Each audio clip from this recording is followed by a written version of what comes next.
अब वालिद साहब ने इलेक्शन में हर किसी को मेहनत करनी होती है। ये सही बात है कि हमारे नौजवान साथी जो हैं वो लोगों की खिदमत करने की तमन्ना रखते हैं। लोगों की खिदमत करने का जज्बा इनको विरासत में मिली है, लेकिन ये भी जानते हैं कि इलेक्शन में जीतने के लिए तो सबसे पहले अल्लाह ताला की मंजूरी होनी चाहिए। उसके बाद इन्हें वोटरों को मुतमईन करना होगा कि आगे जाके अगले 5 साल के लिए एमएलए के तौर पे ये लोगों की नुमाइंदगी करेंगे, खिदमत करेंगे, और जो खासकर पिछले 6-8 सालों से जो जम्मू कश्मीर की हालत जो है दिन ब दिन और ख़राब होती गई, उसको दुरुस्त करने में ये कोई कसर बाकी नहीं रखेंगे। 5वीं पीढ़ी है अपने ख़ानदान के जो इलेक्शन लड़ रहे हैं, चौथी। ये शायद पहले ऐसे उम्मीदवार हैं किसी भी ख़ानदान से ताल्लुक़ रखते हुए जो चौथी पीढ़ी के अब इलेक्शन लड़ने वाले हैं। इसलिए मैंने कहा कि लोगों की खिदमत करने का जज्बा इन्हें विरासत में मिली है। अब इन तक है कि ये कहाँ तक अपने आप को वोटरों के वोट के काबिल और लायक जो है अपना वो प्रूव करेगा। लेकिन मैं जानता हूँ, जितना मैं इनको जानता हूँ, कोई कसर बाकी नहीं रखेंगे। मैं इसमें नहीं जाऊँगा, आइडियोलॉजी बदलती रहती है। अब इलेक्शन आए हैं, वो इलेक्शन लड़ने के लिए तैयार है। अभी तक तो जब कभी भी इलेक्शन का हमने सामना किया, इन लोगों ने बॉयकॉट के नारे दिए थे। अब खुद इलेक्शन के मैदान में उतरने के लिए तैयार हैं। तो कहीं ना कहीं इनकी आइडियोलॉजी में चेंज आ चुकी है और हमारी बात सही साबित हुई। हम लगातार 90 से पहले यही कहते आए, जनाब यहाँ हालत बिगड़ जाएगी, यहाँ हालात ख़राब हो जाएंगे, यहाँ खून खराबा होगा, कब्रिस्तान भरे जाएंगे, लेकिन बदलेगा कुछ नहीं। जम्मू कश्मीर को ये यहाँ से अलग नहीं कर सकेंगे। और हमें उस चीज़ के लिए न सिर्फ ताने दिए गए, बल्कि हमारे साथियों को निशाना बनाया गया। बंदूकों का निशाना नेशनल कॉन्फ्रेंस की तरफ था। आज हमारी बात सही साबित हुई। हमने कहा था ना, जो भी हम हासिल करेंगे जमहूरी तरीक़ों से हासिल करेंगे।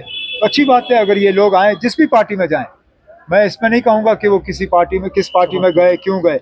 जिस भी पार्टी में जाएं, कम से कम अगर उनका भरोसा अब जमहूरियत में है, ये हमारे लिए जो है कामयाबी है।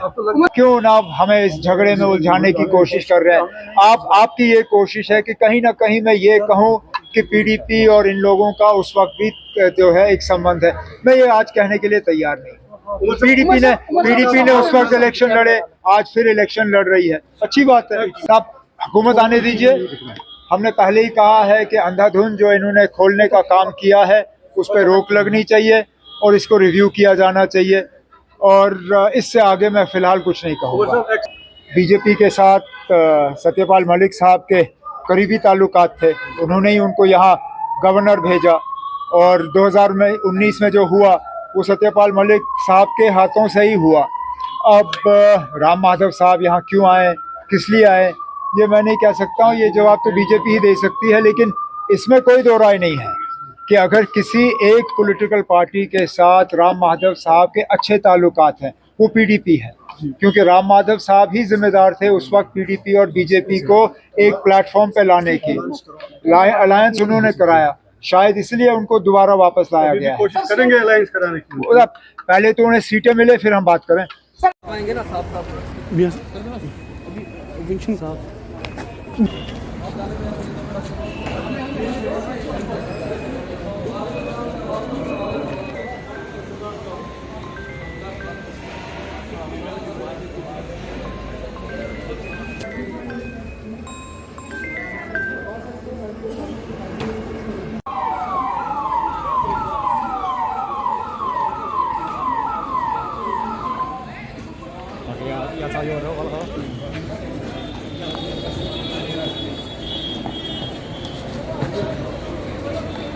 Kasper.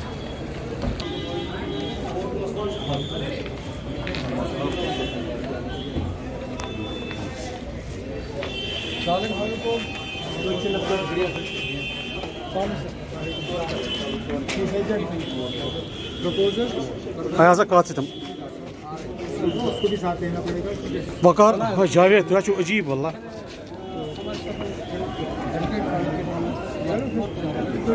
चलो ना आप